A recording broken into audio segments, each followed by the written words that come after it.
All right, hello. This is the new format of the Gaming Dadcast. I got a couple jerks with me now. Neither of them are dads, but both of them are gamers. So we got Matt. You'll know him as Celiac Matt on Twitch. So there's good old Matt in the Overwatch hat. And then we've got Scott, who is aces at singing a very specific song that maybe one of these days you'll be able to see and hear in this podcast. So that being said, we're just kind of free-for-all in here. We do have topics, but this is not scripted.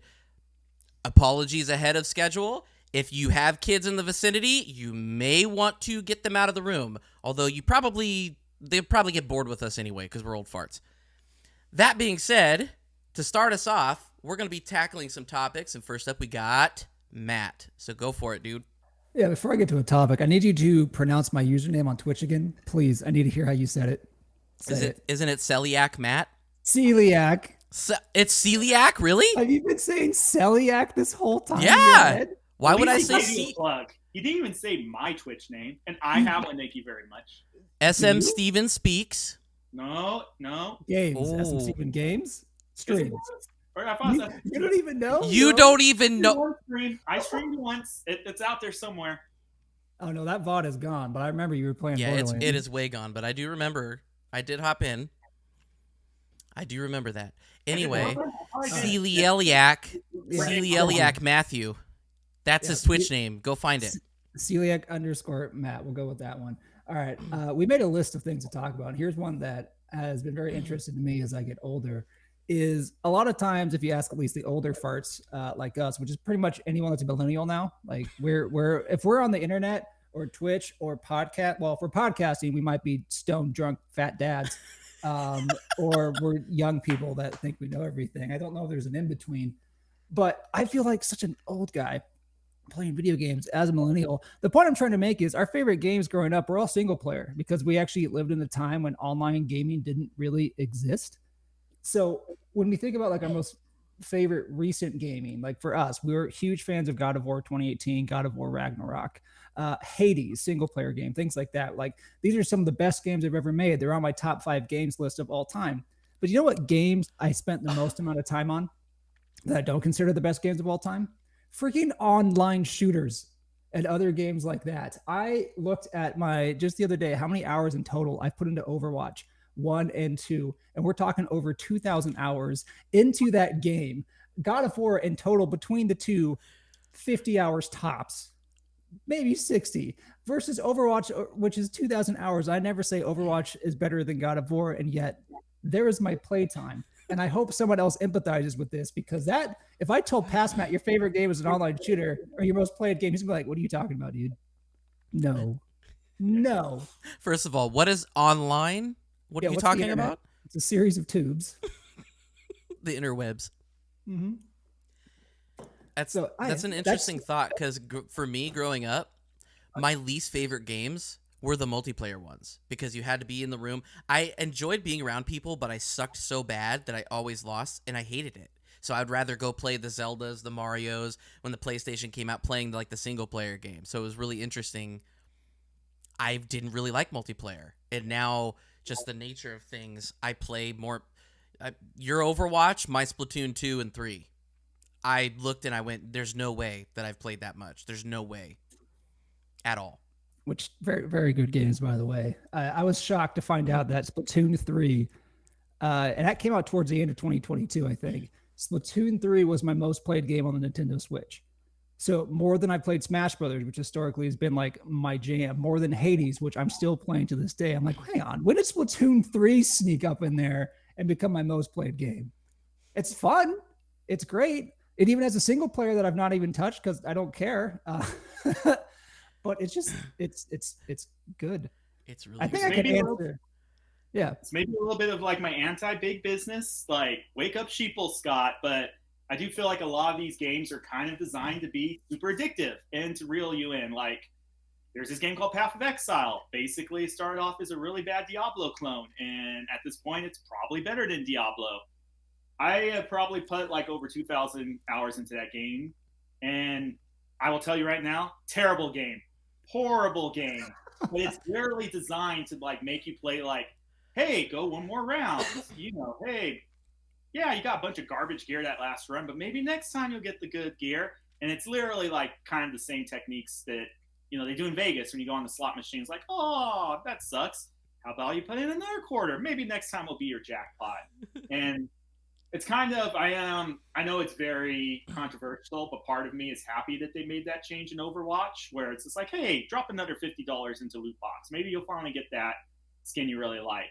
And I know that's a little bit of an apples and orange comparison because you can get to the point where you can actually buy the skins in Overwatch 1 that you really, really want. But I will be 100% honest. I have dumped $200 into Overwatch skins, and it was one of those things where it's like, $20 at a time every couple of months whenever there's a new, seasonal event. It doesn't seem like a big deal, but when you add it up after a couple years, it's like, whoa, I spent way too much money on this game. And that's how online games keep making their money is you've already bought, like for games that aren't free to play, which we can talk about later. But that's how online games make their money is like buy this expansion or DLC or extra maps, or most of them are just cosmetics now because they can legally get away with that. Whereas you can't like buy like OP weapons and stuff anymore. Like, I don't even know if that regulation applies to mobile games, by the way. Maybe that's completely separate. I don't know. I don't play a ton of them. I think these companies do that. Like, they try to split everything up, or they're like, well, we're losing this battle, so let's split it off. That now is gone out into the ocean, and we're just going to keep this chunk. And they just keep like moving the goalposts. Oh, well, that's it. Yeah, it's that over there, while we keep getting people over here. This thing. I mean, I'm a prime example of that, by the way, recently with Fortnite. Yep. Welcome. I am horrible. I really enjoy the game. I can't believe I'm saying that. Mm-hmm. I now have, so even Chrome. So one of the people that we play with online, he was like, wait, I told Matt, I thought you had like this many, and you have more like this many. I was like, yes, I do. I now have, and Scott's going to be like, what? I have Rogue, and these are, by the way, these are classic X-Men skins, not the new stuff. This is like 90s X-Men skins. That actually is a selling point for him. Thank you for making that distinction. So yes, well, because I knew that you would really get it. You got your X-Force crew. I got Rogue and Gambit, and they each have some of their own little stuff. I have an X-Force crew, which is Domino, Cable, and my girl Psylocke. Yep. I have Spider-Man. I have Venom. I have Doom Guy. There's two different versions. My favorite Marvel character, Doom Guy. I love him. I have Doom Guy or Doom Slayer, the black armor, which is freaking cool because when you aim, his little gun comes out and aim. Oh, it's so cool. I've got the Xenomorph from Alien. I've got Ripley, both the Aliens and Alien version of Ripley. I have, I'm sure I'm missing some here. I know I am.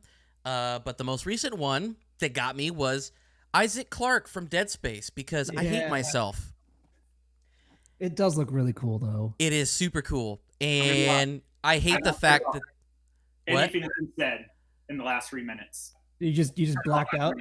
As soon as I heard that we're talking about Fortnite skins, I turned off my brain. Yeah, it's probably a good thing, Scott, because then you would go check it out, and then you'd probably get sucked in too. So Scott spent over, was it $200 on Overwatch skins?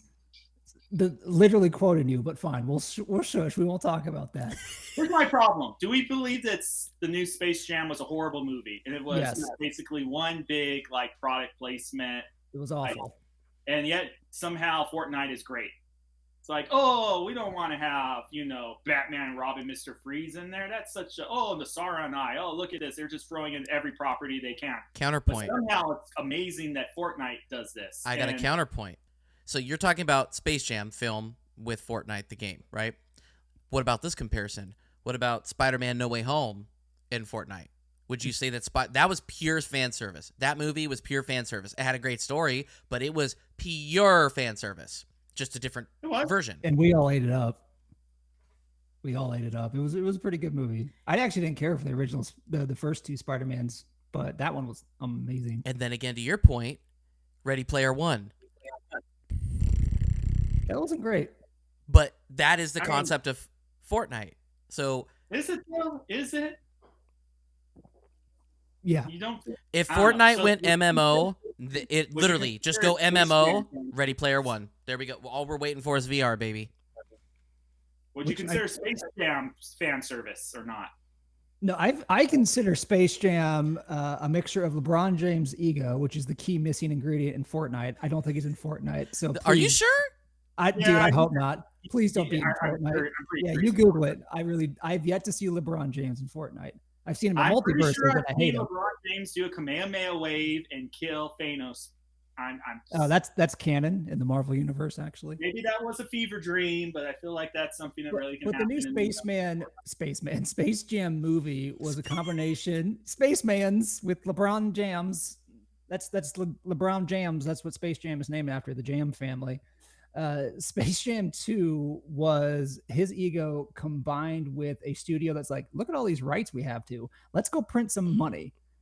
And that's what they did. And the movie was awful except for like one particular scene. But the difference between, and I understand the comparison, the difference between Space Jam and Fortnite is Fortnite, you actually are in control. And it has this thing called being fun, which Space Jam had the opposite. Done right. Want to die. It I was saw the done movie right. for free and I'm like, this sucks.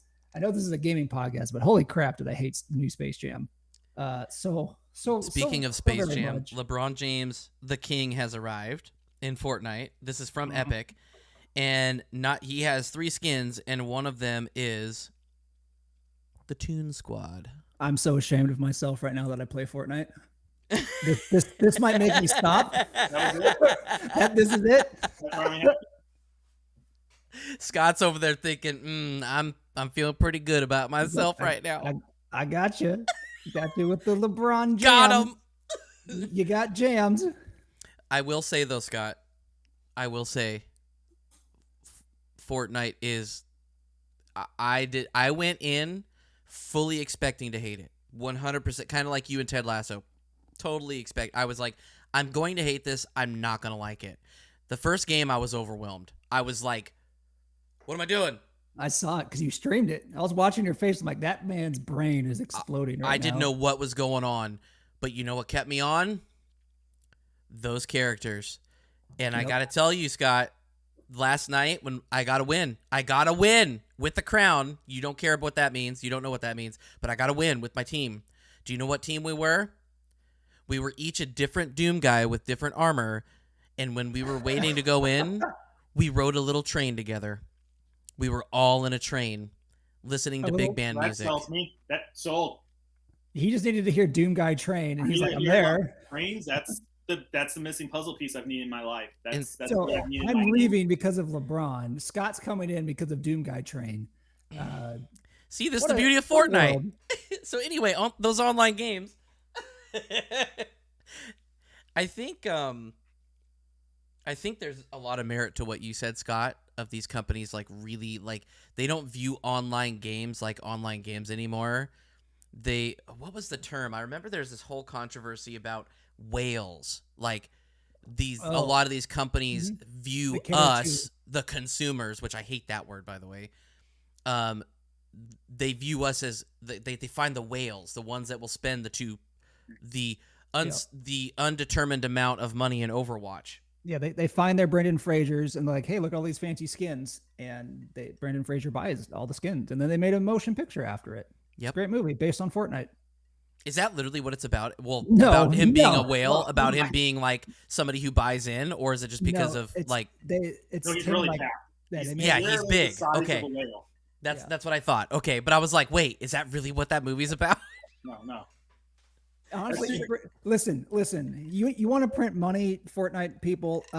Make the whale 2, but it's Brendan Fraser buying all the Fortnite skins, and his family's like, "No, Daddy, stop buying all the Fortnite skins. How will I afford sandwiches now?" I would watch that movie. I'm not gonna lie, I would watch that too. I know.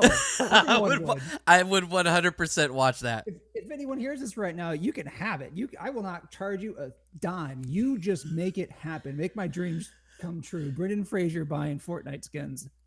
But then you're forgetting about the best part. Then there could be a Brendan Fraser in the whale skin where he has a free time hitbox than other characters. Those are for the pros. That's a benefit. Maybe that's what the elite players use. Look at me. I am a fat guy and my hitbox is 3 times bigger than yours and I'm still winning. I don't know, bragging rights right there. We're going to stop the podcast and get to making something awesome now. This is my new goal in life. I'm quitting my job. I'm making Brendan Fraser the Whale 2. Fraser buys Fortnite's character skins. Anywho, back to Fortnite, because I'm not done talking about Fortnite. Wait, was Fortnite the topic, or was it like, what's the topic? What are we talking about anymore? Don't worry I can't about it, think don't worry about about Brendan Fraser buying all the Fortnite skins now. I'm No, just the topic was that Space Jam. like, I remember Space Jam. Okay, going back to that. Space Jam brings us back to reality. Go.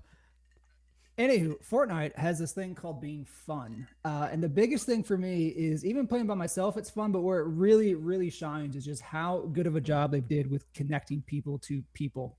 And that's a reoccurring theme these days that people have seen. Like, that's why shows like Ted Lasso are so successful, other than just being one of the best shows ever made with witty writing. It has real characters dealing with real emotions, and it really connected people. I'm not saying Fortnite is a Ted Lasso equivalent to TV, because Ted Lasso was like peak TV here. There's Fortnite's no just comparison. fun. There's no comparison. But what Fortnite does, it makes it so easy to group up with people. Like Mike and I did that the other day. Like we just started chatting in game when you couldn't make it the other day for Wednesday gaming. And we were just goofing around in our fancy Fortnite skins, trying to beat out 98 other people. And you lose most of the time, but when you do get that win, it's like, this is euphoric. And then when you get that win with like a friend, because there's a difference between winning like an Overwatch game, cool. There's a difference between that and winning a Fortnite game where you beat out like 98, 97 other people. You're just like, I'm a god gamer, I'm the best. And it's really fun to have that challenge. It kind of reminds me of like the fun games we used to play together back in the day, like Gears of War, when you guys would beat the Horde mode, when we played like Rock Band or Guitar Hero, and play those super epic hard songs, and then you beat the song, you throw your cheap little guitar down and you're sweating, you're just like, this is the best moment of my life. It gives those moments that are just far more satisfying. So you lose a lot more, which makes it that more enticing to get that win. But that's more of a Fortnite commentary than an online shooter. Here's what I want to ask, back to your Path of Exile game. It's not a good game. You put in so much time into it. Did you have fun? I had as much fun as a guy who's addicted to speed, like while he's having the speed and spending all his money, and then like I need the next hit, and then you realize like I'm just poor and addicted to this horrible game, and I don't know, something to pass the time. Like, I'm gonna be 100% honest, that was my 2020 game. It's like, well, I'm locked inside. Guess I'm gonna go play Path of Exile for the next 10 months, and I'm not even exaggerating. That it was like 10 months gone by like that, all wasted, down the drain. I'm not gonna lie. I remember you trying to get me to play that, and I was like, okay, I'll look into it, because I always, any recommendations you give me, I always at the very least look into it, right? So I looked up gameplay of it, and I was like, I don't know about this one. It numbed the pain. I'll give it that. It numbed the pain. That's the best I can give it. Just like getting that next, getting that next shot in, man. It goes and numbs the pain for the next couple hours, but leaves you empty at the end, man.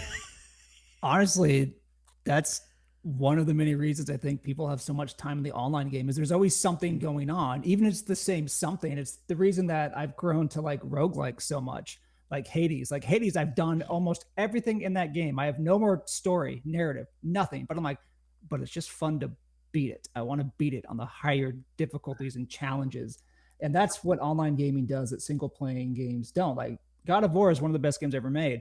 I can't play it as much as an online game because, one, online games give you that more shorter instant gratification, which I know like the commentary is always like, oh, we are getting more and more and more like ADD or ADHD, whatever it is, where our attention spans are just can only take so much versus what they used to.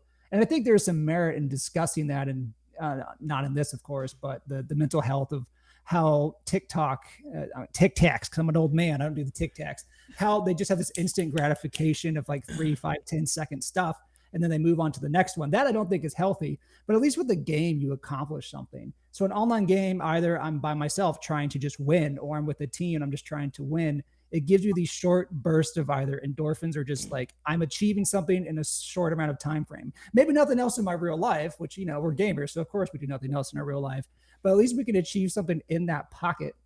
And that's why I think online games are the most played. Why I will always play online games more than the fantastic God of War, because that's a game I'd actually get bored of after a while. I'm like, I don't want to do this quest again. Yeah, But you play God of War 20 times in a row, no matter how good it is. And exactly. like getting back to like the heart of this question of like growing up, it's these single player games we love the most, but it's the online playing games that we play the most. And that's kind of the heart of it. You know, you're never going to have the same experience twice playing online. You know, one game you may be with Professor X, and the next one you're going to be with LeBron James and Fortnite. God of I War, really though, hope You have your lows and your highs. basically, long story short, like Borderlands 2, spoilers, you kill Handsome Jack at the end. Like, there isn't really multiple ways in that. And maybe a great experience and you treasure it in your heart, but it's, you know, kind of like watching your favorite movie. You know, you don't watch it every week and there's now magically a new ending to your favorite movie. And it's okay, that's fine because it's just a moment, it's a piece of art, and you can enjoy it and rewatch and always count on the same thing. But, you know, So I think the crux of this whole thing. So to kind of, so we've kind of, it seems like we've been kind of knocking on single player games the whole time, right? But I think the reason why we still say that single player games are tops is because those multiplayer games offer the quick fix, like you were saying, right? They offer it's a very quick gratification. Once you get past the initial not learning, you know, like me with Fortnite feeling old, there after that, then it's just kind of. But the thing is that I could do that with some single player games, like you said too. Like Hades is a good, roguelikes are a good one. I do that with my JRPGs. They're big, they're long, and when I'm grinding, I like to put on a show, and I'll just do a little grinding. Please don't say that phrase ever again. You're grinding. You like the grinding. Don't lie. Please don't. You've told me otherwise. Anyway, but I think the big thing is that with single player games, they stick with you more. So like, I walk away from Fortnite, and I'm done with Fortnite until the next time I go to play. I walked away from finishing God of War. Every play session of God of War Ragnarok, and it either left me wanting to play more or it stuck with me. I still think about that game to this day. And the first one with the subject matter with father-son, and then how it evolved into something completely different in that second game. And then I also think about how I played those games. I played, this is another topic, maybe for another day, but Uncharted 4 again, and I didn't enjoy it. It really surprised me. Lost Legacy is still baller. It is. The base, but the main Uncharted 4, I didn't like it. And it startled me. I was like, do I really not like this? And then I played God of War 2018 again, and I went, oh, okay, well, this is good. So something changed, right? So I think it's like that initial, those single player games have bigger impact that stick with us, whereas the multiplayer games are just like the friend that you know what I mean? Like they're the yeah, come over, and then like you just do something else, like your friend comes over and you're just in the same room, as opposed to interacting with your friend, right? They both have a place, but you know, I think that's why I'm wondering, unless you guys think otherwise, I think that's why people still say single player is the best. I think that for me, that nailed it on the head. You take away so much from like completing that. I think it's also more immersive, and maybe that's not what you're looking for, but it is what you're looking for. I think if you would say, hey, Matt, here's like the best new online game everyone loves, or here's the best new single player game that everyone loves. What do you want to do? I'm going to that single player game. I want that experience. I want all of that. What makes it challenging versus online, of course, is the time factor. And Mike, with, you know, kiddos and a wife and a job, a lot more than what some of us have going on. I imagine the quick fixes are a lot easier for you. Whereas even me with just a wife and a job, like I find it hard to play single player games because like I want to get into it, but there's always something else kind of going on. So single player games were easier for me when I was younger, when I had like less awareness of things. But if given the chance to play a new single player or a new online game, I'm going single player all the way, because it just satisfies you more. It makes you feel more accomplished. And just sometimes like the story is actually good. And you mentioned this in one of your episodes of your podcast, how video games aren't actually the best at telling a story. That is very true, but still you get more out of like accomplishing it, I think, than you do just like online. Not to belittle online accomplishments, because they're fun with your friends, but I think we're all in agreement, and maybe just because we're old, millennial gamers, but you all still prefer a single player over an online. Would you agree with that? 100%. I would. Okay. I mean, my most anticipated game this year is Tears of the Kingdom, hands down. Like no other games exist really. They're there. I'll play them. Tears of the Kingdom is it, and that is single player all the way through. Right? You haven't heard about the Battle Royale mode they're adding to that? You shut your mouth. You shut your Are dirty they- mouth right hang on. now. Is that a joke or are they actually adding it? Actually, okay. There were rumors. That There would were be- rumors of Oh, that and no. online online That co-op might be play kinda too. Cool. That might be kind of cool. Anyway, back on topic. So, I think one important thing to keep in mind too is, let's take a song, your favorite song. Sometimes you're like, this is a beautiful song. The, guitar is great. The lyrics are great. I love just listening it over my headphones. Sometimes you want to go to the concert and see that band. You're not going to a concert to see a band so you can enjoy the guitar. You're going there to have fun and party. It depends what you're looking for in life at that time. Same thing with video games. Are you looking for a very contained experience? Are you looking just to play by yourself? Are you playing games socially to have fun with your buddies? Like, there are certain games where, like, there's been new games that come out and you guys want to play them with me, and I'm like, no, I have to play single player first, and like, I want to experience single I'm the player. same way, honestly. And I think, like you talking earlier, Mike, about those treasured memories. For me, one of my most treasured gaming memories is actually from a multiplayer game. It was playing Horde with my roommate at the time and a couple other people I know, and we beat Horde. Took us until 3 a.m. at night. I screamed when we won. I was the sole survivor. Probably woke up everybody else in the complex. That was a treasured memory. That definitely wasn't speaking to how great of a story Gears of War had, or Horde. It was just, killing things. But that was a social moment. Sometimes that's what you need in life. That's what you're looking for, those social interactions, what you get from the Fortnites. And sometimes, you just want that beautiful story like in God of War that you can enjoy and relate to and immerse yourself in. It's just same thing with movies. Sometimes you're looking for something to scare the shit out of you, and sometimes you're looking for a comedy. It's just, what you need at the time. Kind of to your point, and I think all three of us have these things as well. I look at a show like BoJack Horseman. So good. It is amazing. Will I ever watch it again? No. I like Breaking Bad. I love Breaking Bad. I have not rewatched it. It's stressful. I already know what happens. It's like one of those things where it's like it takes a toll on me. Yeah. You know what is far inferior, but it's still great to me? Any guesses of what show that I just watch over and over and over and over? Do you like jazz? Do I like jazz? Yeah, it's Seinfeld. Yes, it is Seinfeld. Over and over. And I will say, King of the Hill has kind of entered that realm of Seinfeld. It's not Seinfeld yet, but it's like in the circle.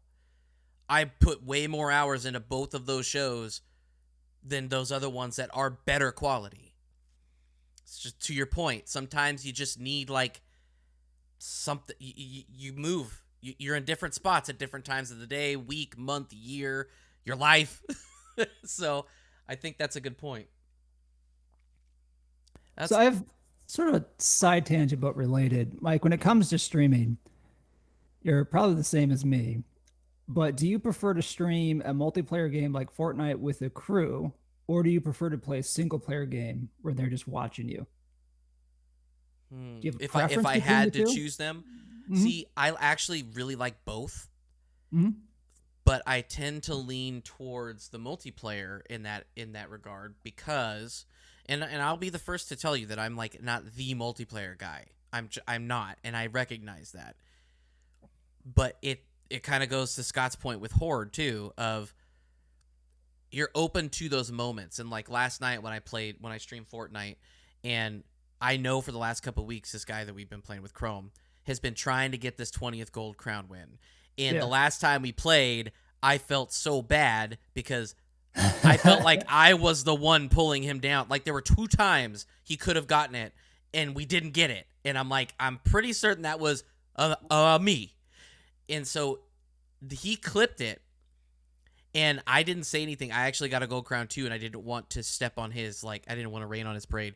But if you see the clip, and I'll show it to you afterwards, Scott, I'll send it. It's like a 5-second clip. The pure just like, ooh, yeah. Yeah, At he the got end of loud. it, I'm like, dude, I'm just here to have fun, but even I'm like, I got you, man. Bud. I got Yeah. you. You know, like, and that's why I prefer it. You know, I can't get that with a single player game. And I can't. And Scott, I'll ask you that. I know you stream like once, and I'll ask you a question related to that in a second. But yeah, I've played with Chrome before, and I've heard him get loud before. But I watched that clip, and like his decibel level was like so much higher than what I've ever heard before. So that was a great moment for him. It was cool to watch and witness, and I get that. When I'm streaming, my most popular games are the collaborative ones because that's what people want to do. But I definitely enjoy the single player ones. Like I stream Persona on Tuesdays, and it's nice to have an audience that kind of watches and gives feedback and just enjoys it with the ride. It feels more chill. But it's just so different than online. Scott, let me ask this. Should you ever stream again, your focus would probably be on single player. Would you ever enjoy streaming like multiplayer? Or is that like not even an option for you in your brain right now? Honestly, because I am looking to get into streaming, and it will be single player games. And I don't know. Again, everybody goes into streaming for different reasons. More the reason I'm doing it is I don't want to be more of like, oh, I'm going to play the new flavor of the month game. I would like to game with purpose, and I'm going to be doing a very specific purpose. This will be my plug for my streaming channel. I will be playing old Sega Saturn games, like these AAA games for the Sega Saturn you probably never heard of. They're super amazing. And Saturn or Dreamcast? Saturn. Saturn. Oh, okay. I would definitely know because I had a Saturn. I wish I didn't give that thing away, man. Yeah, that's I sold my Sega Saturn to my grandma for $50 to buy a Game Boy Color camera. A Game Boy Color camera, guy. Hang on. Okay, you got me beat. What a sentence. I sold my Sega Saturn to my grandma? For a Game Boy Color camera. She solicited it from me. I didn't push it on her. She asked for that Sega Saturn. Did you have a gaming Your grandma had more sense. Yes. She actually, my very first video game experience was at my grandma's house on her Nintendo, original Nintendo. She had like she never played any game herself. She literally just bought gaming consoles for all the grandchildren. And that was my first experience gaming is in my grandma's loft with Nintendo games. And she bought Super Nintendo. She bought the Sega Saturn for me, Nintendo 64. Whole separate story, but really deep in nostalgia with me. That is cool. That's pretty baller, man. That's one of the things that, like, honestly, some of my earliest gaming memories is just going over to grandma's house to game. Great stuff. But back to the topic at hand. I wouldn't want to say activism because that's just kind of sound too pretentious for my purpose, but I just want to show people like these are some great games, and it's kind of terrible how great this game is and nobody can play it. It has not been ported. Sega will probably never ever port it to anything else, and it's super sad, but you know what? It doesn't have to be sad because, you know, there's still Sega Saturns out there. Your favorite old Super Nintendo game isn't like every single copy got wiped off the face of the earth. Go online, buy a Super Nintendo. You have one that's broken? Guess what? Spoilers. You can repair it. You don't have to let these good memories just be memories. You could literally replay these amazing games now. So that's kind of thing where I want to go and relive some of that childhood magic playing these games that meant so much to me younger. But I kind of want to inspire other people to do that as well, to kind of dust off those old consoles or rebuy those things. And I feel like, you know, that's a type of format where playing single player, being able to pause and interact with people watching it. Being able to pause is so wonderful. Yes. I know. So, again, some people, they just want to be like, hey guys, let's see if I can get my next crown. And that's fine. You know, just want to go and play their game, not interact. But I really want this to be a two-way conversation, not just like, here's me playing single player. Shut up. I ain't going to go reply to you or interact or whatnot. Here it is. I want people to enjoy seeing it, but also want to, you know, talk to them and talk about their memories and what they love from their childhood from gaming. So there you go. And I can respect that 100%. I mean, channel. For the longest time I was the same way, and then finally I've just caved. I was like, you know, I gotta expand, you know, for what I want, but you want something completely different than I do, and I think it'll work. Ladies and gentlemen, break out the bows because we're about ready to wrap it up here. All right, there's good segue. Good segue. Talking about Scott's single player experience, rebuilding or repairing a Saturn and streaming that with the community. Community is the overlapping theme of why online games are so big. Like some people just want to dominate other people because I don't know, their mother didn't love them enough. And other people like to just work together to just achieve something or just chat socially, which is something, especially with the pandemic, like people realize, oh crap, I need to talk to someone or I'm going to run my head into a wall. So online games definitely have a purpose, and I think they deserve to be the most played games because one, they're catered as such, they're constantly being developed as such. But I do think everyone's going to agree. Do you want to play a great new single player or a great new multiplayer? We're going single player all the way. They're so well crafted. They do tell a story, given not as potentially decent as a movie or a TV show, but you get to have an action. You get to play it. It is a lot of fun. I will always say single player are my favorite games, but I guarantee by ratio of online versus single player time, off the charts for online because it is important. And honestly, that's designed to be, and it's smart, and it's just fun to do that with buddies. So that's why it's always going to be my most played genre between the two for sure. Unless every game that came out was either Elden Ring or Zelda Breath of the Wild. Oh, you know what? True. Then it would match. It would be 50-50. That's true. Very fair. So speaking of online games and them ever changing and growing, and that's just the nature of them, Scott, I think you have a topic that fits, yeah? Yeah. So, like, going back to the Fortnite topic real quick, we all remember how Fortnite originally got released. Like, I'm sure you can go online and look up the reviews for that game, and I don't know, maybe it got 5 out of 10, 6 out of 10. I don't know what. You think that review score should stick with Fortnite, 10 years later? It's like a completely different game at this point. Like, current Fortnite as it stands hasn't been reviewed. What's its review score? Do you update its review score every year? Like, what do you determine, the time period is appropriate to review a game? There is a famous saying, damn it, I will remember who said it one of these days, and I'm also going to completely butcher the quote, but a bad game delayed will eventually become a good game. A bad game released too early will forever be a bad game. Totally made sense at the time, and for years and years and years in gaming history was true. Now, not so true anymore. In the era where you release something and that's not the end, you can just keep on updating and adding DLC until it's a completely different experience. When is it appropriate to review a game? When is it appropriate to revise the review of a game? A game like No Man's Sky started off completely horrible, and to my understanding is a great gaming experience now. It is. Should it forever, 100%. Should it forever be in the history books as a 3 out of 10 game, or should they get to a point where it's like, all right, this is a 9 out of 10 game? Like, where do you show that forgiveness to the developer? Should they be punished of like, you know what, yeah, maybe good now, but you released a horrible, horrible, crappy product at the time, and you need to go and be punished for that for releasing it too early? Is it always the developer's fault? Maybe the publisher kind of pushed it out the door, and lots of people put their heart and soul into this game, and all right, 5 years of your life, 4 out of 10 game now. Like, is that fair? Like, and that's one of those topics where I honestly don't have an agenda, and I can think of pros and cons of each way. And yeah, would love to get some input from Celiac Matt over here, and whatever the hell Mike. Don't you mean Celiac, Matt? Celiac. What did I say? No, it's celiac. I'm gonna mess everybody up. I'm gonna muddy the water so much that I don't look like an idiot. You know what? Now, from now on, you're Boer Tendo. Boer. I'll take it. You're right. No, not Boner. Celiac Matt and Boer Tendo. Boer Tendo. Fun fact, actually, in high school. After I said boner. In high school, that was one of the nicknames that was given to me was Bonerman. I'm not even lying. You know what? Boner or Boer? Boner.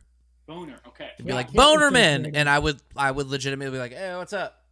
Do you know how kids used to try to make fun of my last name? My last name is Worsham, so they called me like Warshat or something like that, and I'm just like, nice try. But what makes that funny to me now is when I used to work for the state of Indiana, and I had my badge, and I'd swipe it to open the gate so I could leave in my car. That screen was always broken, and it always somehow glitched and said my name was Matthew Warshat. It literally said Warshat, and it made my day. No matter how good or bad my day was, let's say I had a crappy day, and I swipe it and I see Warshat, I was just like, hey, that is beautiful. That's my name now. That's my name. Fortunately, Scott didn't really lend itself to many nicknames. People really tried. They stretched for it. The most creative was Scotty Porta Potty.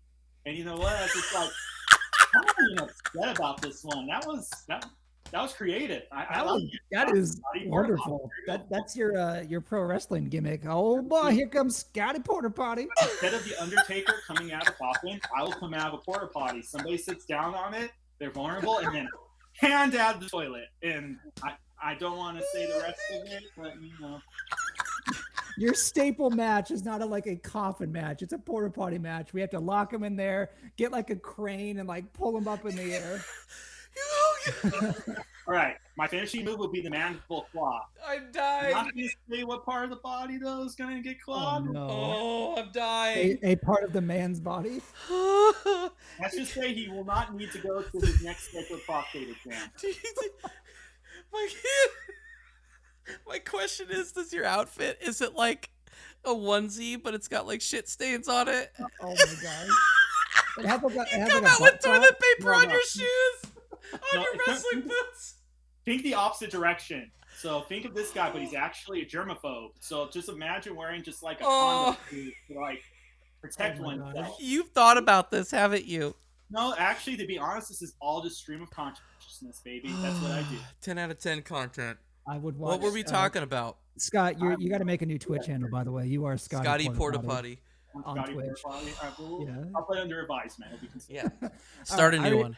I remember what Scott's point was. He was talking about essentially how games come out Yes. and might be bad, and how updates eventually make them good. And that applies to a lot of things. It also applies to games that are in like beta forever, which I think is a new thing where they're like, technically we're not in beta, but if you get mad at us, we just say we're in beta. We're in beta. Yep. Yeah, don't worry about it. We're in beta, guys. I read something years ago. It was a gaming journalist. I couldn't tell you who, and he said that like he actually had this like kind of debate with himself. Is like, how do we rank Fortnite and No Man's Sky now? Like, we gave them their initial reviews, but since then they've made it actually decent and fun. And his suggestion at the time was like, you make a new video game section. Like, is it a live service video game that is constantly updated? Therefore, our review should update based on that. So it's like a living review, which can be very annoying for like everyone that wants to like just see, hey, what did this game get on IGN or Metacritic, whatever it is.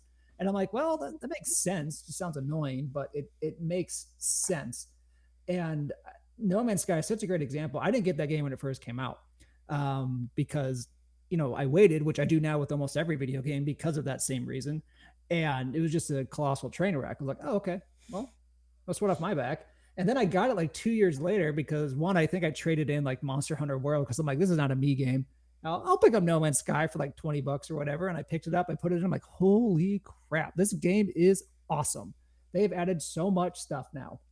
And I'm sure some gaming places have updated their score, or maybe they base it on the patch. Like, hey, here's day one score. Here's patch 2, 3, 4 score. 4 score and 20 patches ago. And we have a nice game. It's an interesting. Yeah. I guess my question is, though, is that fair? So let's say, let's use M. Night Shyamalan Ding Dong. Oh, yeah, hang on real quick. You guys know his new movie coming out? Have you actually heard about that? It is. Has my boy Batista. No. He's making one after that. It's called Scotty Porta Potty. Oh, yeah. I'm so excited for it. Yes. Top quality What's the twist? film. Top quality film with a twist at the end. The twist was actually a urinal the entire time. Mm. Anyway, what was my point? Anyway, is that fair, though? So going back to Avatar The Last Airbender, thinks it's a great movie. He releases it. Everybody shits on it. It's like, whoa, guys. Let me go back to the studio real quick. Let's do a couple of reshoots. All right, here's Avatar The Last Airbender version 2. Now it's, everybody re-review it? It's up for Grammy Awards or whatnot. Obviously, that doesn't fly for movies, doesn't fly for shows. They come out with the original version. If it sucks or doesn't suck, whatnot, that sticks. They can't go back and do revisions on it. And I think we all would agree that would be pretty ridiculous practice if Hollywood was doing that. If musicians did that with their songs. If we are like legitimate in our belief that video game is art, shouldn't we be holding video game to the same art standards as other mediums of art? So again, not necessarily saying that that's not a fair approach, but I do like thinking of like, is that fair? Does that make sense? Like in comparison to other things? So I have a question for you. And I asked the question. Now you're asking me. Answer my question first. I am. Well, I am answering your question with a question. Don't do this answer a question with a question bullshit. That's anyway. That's the only kind that I know. I'll shut up and drink my kombucha. By the way, delicious. Scotty Porter Potty would be pro kombucha. Regular. Yes. Oh man, if you know, you know. So my question is, are all games art?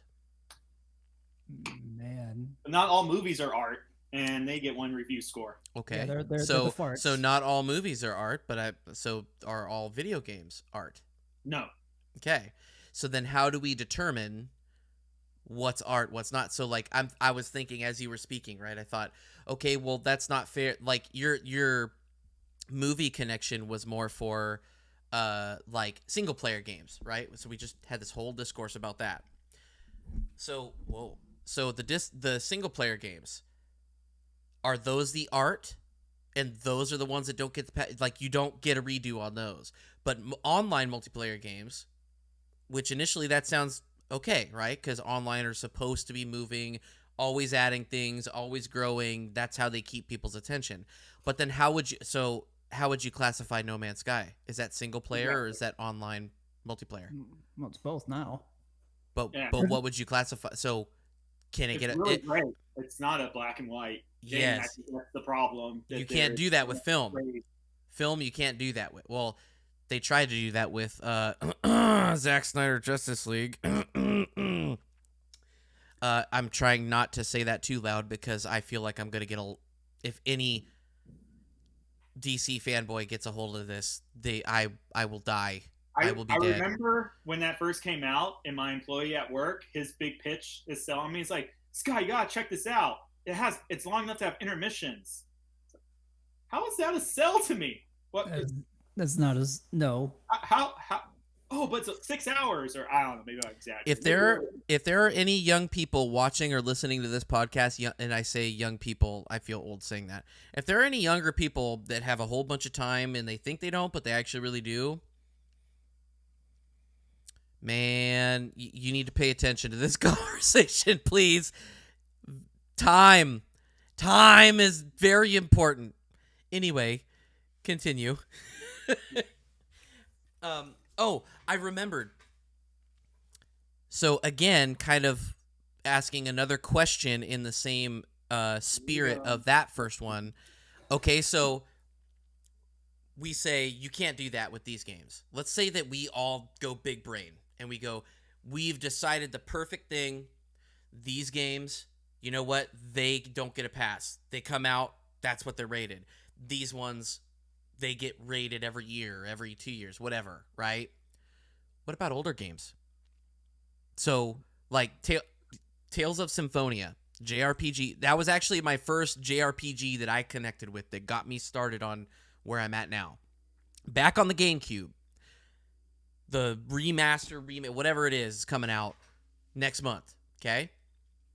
I'm going to play it. It's probably going to have its flaws. It's probably not going to be the game that I remember, but I'm still going to enjoy it. I would have rated that game a 9 out of 10. But do we have to go back to those old games that have already come and gone I'm not talking a year or two. I'm talking like your Sega Saturn, like what you're going to be streaming, right? You call them masterpieces. Are they still masterpieces? Do we re-rate them again? And I think that's a fair point. Like, honestly, and I think both of you can relate to this, that we all like going down that nostalgia memory lanes. Like, you know what? You watch this movie I loved back when I was 4 years old. Best movie in the world. And you rewatch it, and you're just like, you kind of had bad taste. In my household, that's called the paycheck effect. You guys remember Paycheck with Ben Affleck? Did you ever see that? Oh, my gosh. Yeah. Don't tell me that's a bad movie. Don't tell me that's a bad movie. It's so bad now. All I will say, you'll be so surprised. You'll be surprised what that nostalgia filter can do. The things you rewatch, and you're just like, why was this even made? And I mean, that is a good point. I can't think of a game off the top of my head where I have those same thoughts with, but I imagine that could very well happen. Replaying something great at the time, not so great now. does it get to forever be a 10 out of 10, or is it allowed to get its score downgraded? And I think for the non-changing games, I think the score at the time is kind of stands. Like we can look back and be like, oh, it hasn't aged well. Well, yeah, because now is not then. So when it comes to those, I think it's pretty easy to make a black and white stance on. But the ones that are like constantly updated, and Mike, I thought you were actually going to get to a point that I had written down when Scott brought this up, is they remade The Last of Us.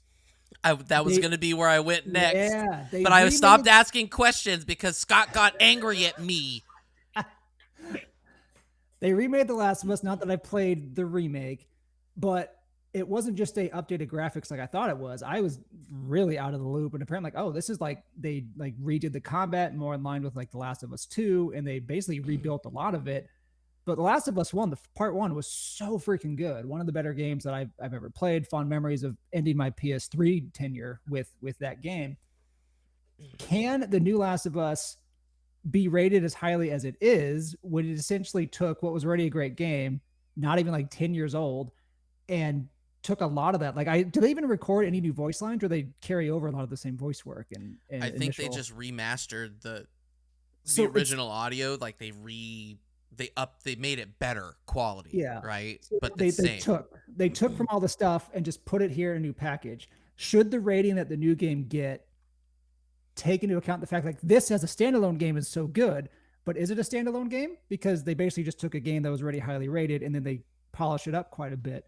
And some remakes kind of make sense. Like if you remade a game, like you're not playing a remake, but live something like that. You're Live a Lot. No, that's Live I was gonna literally. Dude, you are on the same page as me. I played that last year, and that was one of my top games of the year. And seeing, so like it's crazy how close it is to the Super Nintendo version.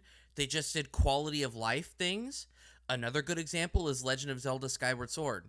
They did, I mean, they made it HD, but like they just did quality of life things. And I actually finished it and didn't hate it. The first time I played it, I hated it. I finished it just because, I don't know, I was young and I had time.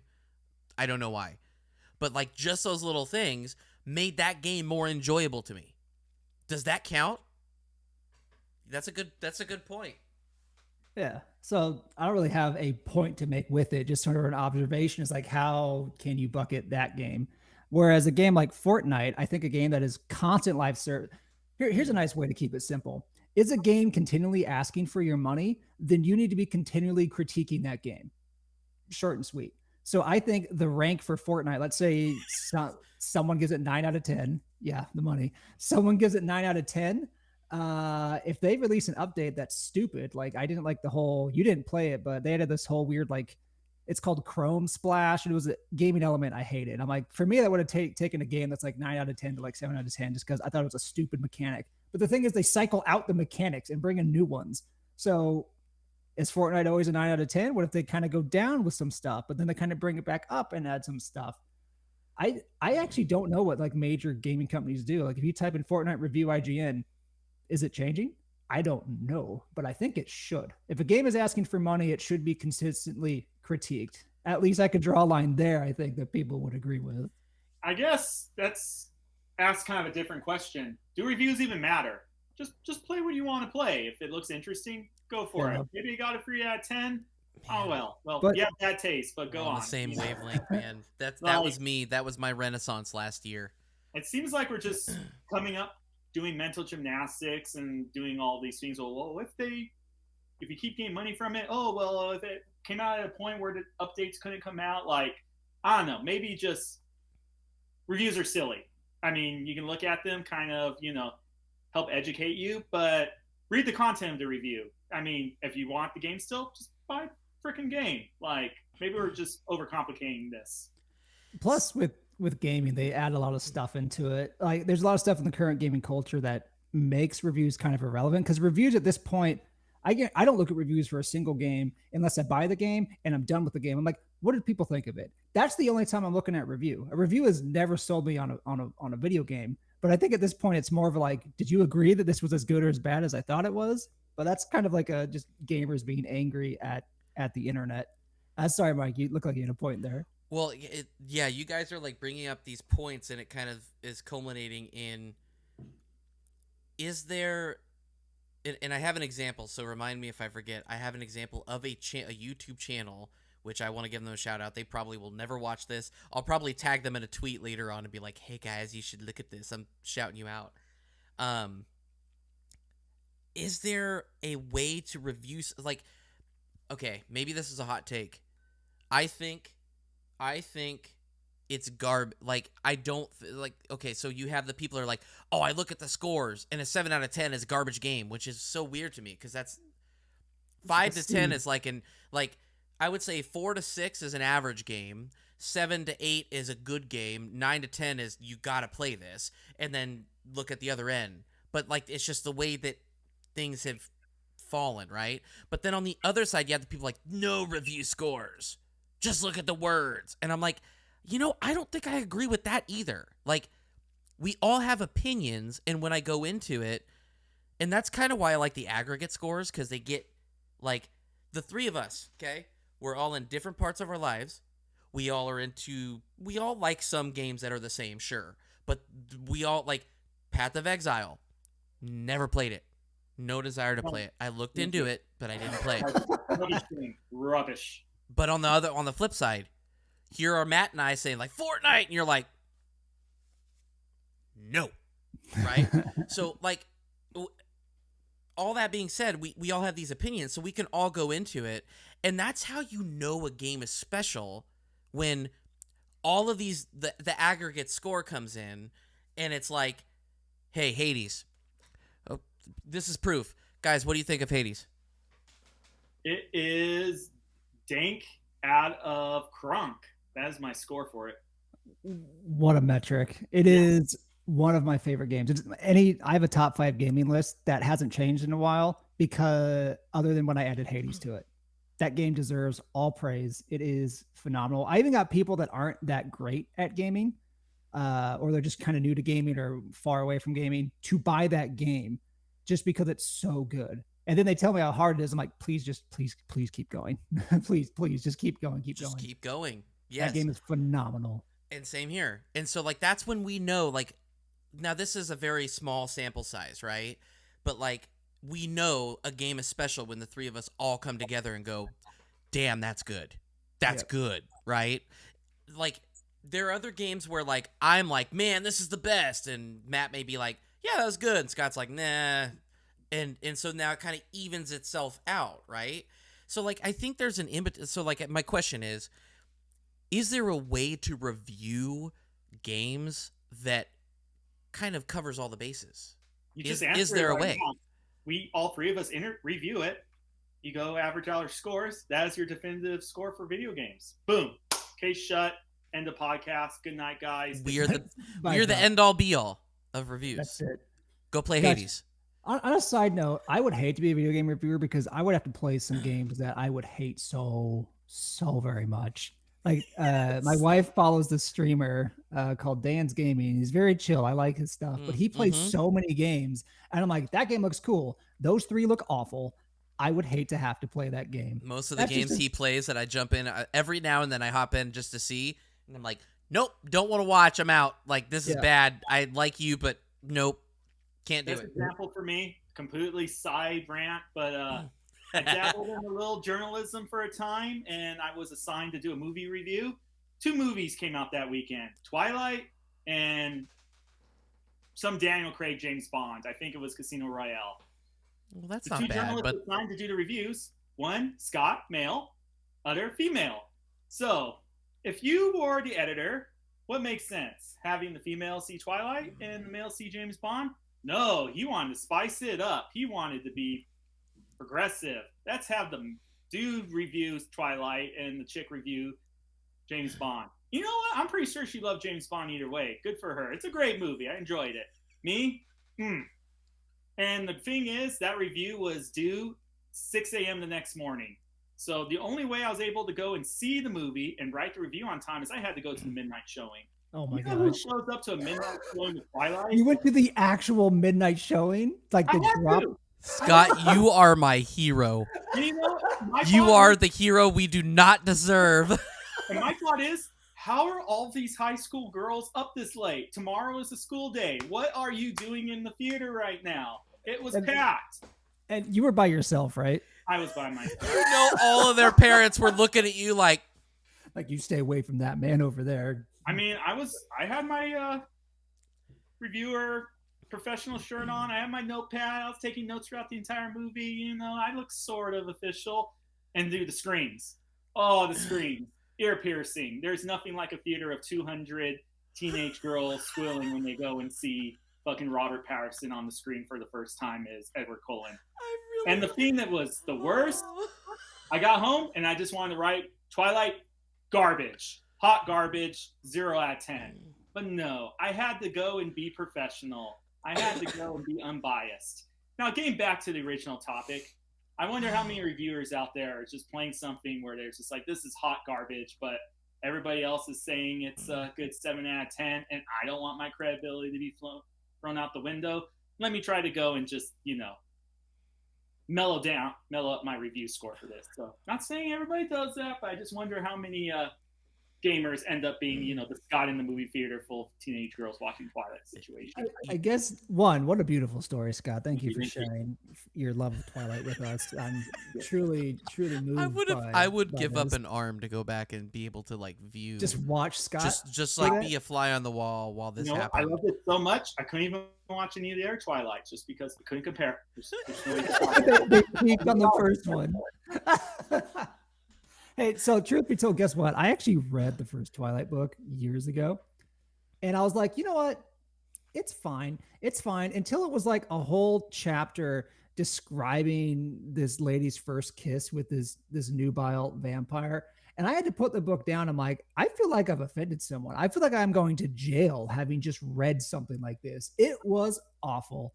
I hated every single second of it. I'm like, talk about how moist his lips were. Oh my gosh, I think they might have. I'm not even kidding. Oh, for anyone that's listening to this and not watching this, Scott is licking his lips right now. And if he did that while watching Twilight, they would have kicked him out of the theater. They would have nope, this man is way too pervy at this particular moment. Don't worry, I'm just here to write a review. The best would be if somebody actually listening to this goes, "Holy hell, I remember that guy." Oh my gosh. I remember that guy. He was there. He was a guy slowly shoving the pen into his arm, hoping he would go and break a vein and bleed out and not have to finish watching this. Oh, man. You remember him. Truth be told, actually, Scott, I went through my journal. I was a journalist for a while myself for games, and I went through a couple of sites, Zelda Universe, which shout out to them. There were a lot of cool people there. But then also some others, and I actually got legitimate Nintendo games before they released and reviewed them. And some of those games that I reviewed, I'm not going to say which ones. Some of those games, as I was playing them, I'm like, hot damn, this is a mess. But I was like, I can't just be scathing. I don't want to. I wanted to do exactly what you did, Scott. Garbage, 0 out of 10. But I'm like, I can't do that. I would feel wrong. I got to explain myself. And then I talked myself up to a higher, as I discussed it, I was like, okay, it's higher than that. It's not that bad. It's just bad. So I can relate to that. I have never been a journalist of any capacity. Don't. But I would never want to. Don't. No. Yeah. That's why I've given up. I used to try to do it on YouTube. No, don't. It's not worth your time. Just play what you want to play that looks interesting, and then just you decide. Same applies to movies and stuff too. When I worked at a movie theater, people would be like, "Oh, have you seen the trailer for this?" I was just like, "No." Are you gonna watch it? Yes, but you haven't seen the trailer because I know I'm gonna like it. They're just some things you just. Or know. I'm interested. I just want to go see it. So when I play for the first time a free-to-play game called Marvel Snap, and I go, Scott and Mike would absolutely love this, even though they don't want to add more to their catalog. Look, I am not against it. I just have this much to play. I know. The guy will drop what he's doing to buy classic X-Men skins for Fortnite, but to go play an actual game based around Marvel. Yeah. I mean, there's no rebuttal. Yeah. I right. have no argument against that. So my walls are down. You broke through my walls, all of them. Down. You I'm just gonna call you Jericho, Mike, because I marched around you and I brought those walls down, baby. Little biblical reference for you out there. Jared Bauer. There you go. So Bowerco. There you go. Bowerco. That is so much better than Scotty Porta Potty. Scotty Porta Potty versus Bowerco this week at Dynamite. Let's go. I love AEW so much. So growing up, I had a subscription to a gaming magazine. I think it was called Game Pro. Yes. Yeah. So what was interesting about Game Pro is at first all reviews were anonymous. They had like these like personas of just who they were. And then as the internet picked up and they realized, oh wow, people are dicks on the internet. They just are vicious. We should probably make our names known to kind of try to do that hiding behind your keyboard bit. But one thing they did, not on every game review, but I remember several, they had the main reviewer, and then at the end they said, hey, here's 2 other guys that played it, and here's their quick thoughts. And it kind of consolidated that. And I think if any credible like gaming review site has someone assigned to a game, they should always have a section like, hey, what did your other reviewers think? Not that they all have capacity to do so, but I think that would really help. Is like, okay, cool. What did you think? Nice. What GamePro did is they actually listed under the profiles like what was their favorite types of games, and they tried to kind of place those guys in there, because why would you have someone that only plays Madden, play Hades? Like why would you have that man rate that game? Given that actually might be kind of fun. But see, I was gonna say a game reviewer who only played Madden. I guess that's like the more. But I was gonna say though too, on top of that is, I think it would be cool to get somebody that is all about, like, so you have a JRPG or sports game. Let's take sports game. You've got the sports guy, sports girl, whoever it is. They are the sports person, right? So you give them their review. Then you got the person who's like, whatever, sure. Then you got the person who's like, I don't like sports games. Try it. So then it's cool. I think that would be good, because then it gives you the full spectrum. So if each one of them gives the score that you would expect, you'd go, this is what I expect, I'll probably get the game. Or if all of them are like, damn, this football game, it's so damn good, you're like, well, maybe I should try this. Maybe I should try this one. NFL Blitz or Get Out. Yeah, like an NFL Blitz. You're like, maybe I should try this. And then if all of them are saying it's bad, well, then like, well, save my money for another game. Try something else. I think we just solved this problem, which is you have to make someone play a game that they hate every single time, and they have to give their opinion of it. And that person needs to get paid 2 times more than everybody else, because their life will be nothing but suffering. And go to Twilight at the midnight screening. That's how they screen you. They actually make, hey, you need to write a review of Twilight. We need you to sit down and watch this right now. This is your interview process. At midnight. You have to suffer the entire time you do your job? Guess what? Welcome to the rest of America. Twilight, buddy. Oh, man. Why do you get to enjoy your job? You know what? Come back down here with the rest of us. Gosh, I love making fun of people that make that argument. Why should you have a better life when it was hard for me? All right. It's not an argument. Can't you like do the thing that you're doing that you love and admit, like, you know what? I know that I'm blessed. I know that I'm in a good spot. Why are you hating on me? If you were in this spot, you would love it too. Like everyone must suffer. If we're all suffering, nobody could be happy. Oh, there you go. Yeah. If everybody's suffering, then suffering is the new happiness. That's the new base. Everybody's just normal. It becomes the new base. Oh man, to kind of wrap this up, and kind of wrap up, I think this is a good length for the episode, right? So I'll start my topic next time. You guys will have to suffer then. Let's do it. There we go. But I think all around. A good one to check out. So another, like we definitely solved the review thing. We're good at everything. Like that's we're the best at everything. So we solved that. So what I'm saying here is just us. It's just me being nice. There's this YouTube group called Switch Up, okay? And it's kind of been cool to see them, like, when they started, they were smaller, and I was like, yeah, I kind of like them, I think they're British. They sound British. Out. I'm out. No, but the way that they do it is they actually have 5 categories, and they scale each one on a 10-point, or a 20-point scale, right? So it equals 100. And so they have the audio including music, the actual audio designs, what it sounds like, if it's The good for mix, headphones, the mix, all that stuff. They have visuals and performance, which is, like, does it run well? Is it ass? Is it okay? What is it? They have gameplay, and then they have a couple of others. And I have found that breaks it out so much. It's almost like its own little aggregate score. It's really crazy where they have 20, 20, 20, 20, 20, so they can really suck at visuals and get performance. Like, this game runs like garbage, but it's so good in every other aspect that it raises the score up to, like, yeah, it's passable. So, like, it does both. It gives you a score, so you get that instant gratification, but it also, you have to pay attention to what they say and why they're giving it that score, so ooh, if I get this game, it will run like garbage. Does that matter to me? And if it does, I'm out. If it doesn't, then maybe I'll try it, and then I can be the judge. So it's actually a really cool. It seemed to have worked more often than not, in my opinion. So I'd highly recommend checking them out. They do only Switch games, but they're called Switch Up. It's worth just checking it out. It's kind of cool. And to add into your point, Scott, they do videos called All Patched Up, and they revisit games after multiple patches. So, like, they do multiple videos of it. I was just going to ask if it about improves, that. there have been other ones. There have been some, like, there was one recently on the Switch, Ark, the dinosaur game.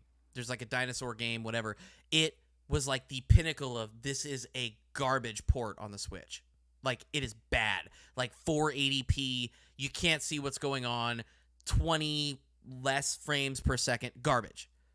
They redid the game, like No Man's Sky, redid it, and it runs well on the Switch now. And so they did an all patched up, and they're like, hey, guess what? We can recommend this game now. It's good. Like, that kind of stuff. That's what they do. So I don't know. I feel like they got a good like mojo there. So anyway, check them out. They're cool. I'll probably tag them in a tweet, because you got to get big somehow, right? Yeah. On the coattails of somebody else. Here we go. That's how the internet works, baby. I'm real about it, baby. I'm old enough to know I'm gonna be real about it. Well, cool. Well, I think it'd be kind of cool. I'm kind of like spitballing here. I'm like, man, maybe we should have like a Scott rant section in the podcast. Like literally, like I'll make like a little like intro. I'll make a song for it and put it into like Scott rant and then like edit it out, right? But I kind of want to do like final comments, and it doesn't have to do with anything. It could do with what we talked about tonight. It could have nothing to do with what we talked about tonight, but basically it could be a shout out. I don't even care. All right, so nothing about what we talked about today. You know what is really grinding my ears? When restaurants that serve meat have said meat as their logo. So, like for demonstration, barbecue place serves a bunch of pork. You got a happy pig smiling on their logo, wearing a little chef's hat, holding a little spatula or whatever the hell they use for barbecue. Spatula? Did you say spatula? It's a spatula. Give me one of those spatulas. I think Scott's camera froze over spatula. We killed him. We killed him. We beat him with the spatula. I'm Scott, frozen. you died. Oh, there you are. You're back. Big Meat is trying to hold me back, brother, but you know what? I'm going to speak the truth. I'm speaking the truth. No more of Big Meat's lies. It's bullshit. What's this pig? Are they telling this pig, hey, pose for our photo? We promise we won't go and kill you and butcher you and serve you up deep fried? No. What if it's some crazed cannibal pig? It's just like, you know what? Serve up all my buddies. I'm going to sell them out as long as I get my cut. What if they tell that pig, you know what? You're the most beautiful pig out of all the pigs. We're going to serve up your family, but we'll save you because you're so pretty. It's sick any way you think about it. Like, it's horrible. Like, think about it logically. Why would you do that? It is terrible. Anyway, that is the end of my rant. Don't let Big Meat lie to you. See through the lies, brothers. Wake up, sheeple. Thank you very much. Good night. We just got ourselves a pro wrestling promo here from Scotty Porter Potty. And next week on the Gaming Dadcast, Scotty Porter Potty versus Big Meat. That's what I mean. I can see this going multiple ways. Oh, man. Would you say that I will be able to beat Big Meat? Oh my gosh. I would. Oh. Because I believe in myself. I believe I'm going to beat Big Meat to a pulp. That's what I feel like in my heart. And anywhere else you so desire. I don't know why you guys are laughing so much. It was an honest question. Matt, do you have any final comments? I think we need to make sure Scott goes last next time. Yeah. How do you follow that up, man? That'll be my trademark. I'll just end every episode with some type of Scott rant. You got to make like a little song, Mr. Bower Tend over there for Scotty Porter Potty's like Scotty Porter Potty's ranting corner. And I legitimately might do that. Potty. If I have the time, I think I'm legitimately going to do that. Like I'll draw something on my iPad there. So it's nice and clean, like Scotty Porta Potty and like Scotty Porta Potty rant time or something. And then instead of a microphone, you just have a spatula that you talk into. Spatula. No, he's just doing this the whole time. You know what really? really? The spatula? You know, not grind my gears. You know what really grapplers my spatulars? As he's just smacking his hand. Oh my gosh, what happened? What a delight. Fine. Yes, I'll plug something legit. Hello, follow Celiac Matt on Twitch. Celiac_Matt. It is Celiac, not Celiac. Celiac_Matt on Twitch. Yes. And also, Bauer, you should play Marvel Snap. You're gonna love it. Cool. Like he said, Celiac Matt, Celiac_Matt. And I'm gonna be the sentimental guy here. I'm gonna do it. Sorry, guys. This is the only way to follow up Scott's rant. We're going from big meat to self-promotion to feeling all Going good from inside. big Let's meat go. to the feels afterwards, right? Beating the meat to the feels afterwards. Gosh, that was horrible. Eating the saying big meat. Eating the big meat. I don't just eat any meat. Sorry. Beating the big meat to the big Be feels sentimental. Sorry, be afterwards. sentimental. I hope that anybody watching or listening to this has enjoyed this as much as I have been doing this. This one couple of hours has been wonderful. This is the stuff, like, it's about the kind of like going back to the online connection thing, right? Like, this is our connection. We started doing this Wednesday thing, I don't know, months back, and you know, it's hit and miss. We all have lives. We all have stuff that happens. We all walk through poo water when trying to do laundry. Great story for another day. Another good story for another day. But I hope that you have enjoyed this as much as I have done, legitimately doing this. So we'll keep going with this and trying, and if nobody watches or listens or cares, I don't care, because this has been fun and I like it and I think it's quality content. So you guys are my quality content. Oh. Hey, big guy. 10 out of 10. 10 out of 10. The reviews, Matt. I'm gonna give you the perfect score. So Perfect score. we just gave this podcast a perfect review. So Well, all three of us, so you know it's special. To be honest, I think in its current form, it is kind of a 5 out of 10, but I'm sure with a little editing on your part, Mike, you can bring that score up to a 10, right? Yeah, so I'll just edit that part out, and it'll be a 10 out of 10. That's how it works, everybody. All right, well, until next time, we'll catch you later, and yeah, see ya. Bye.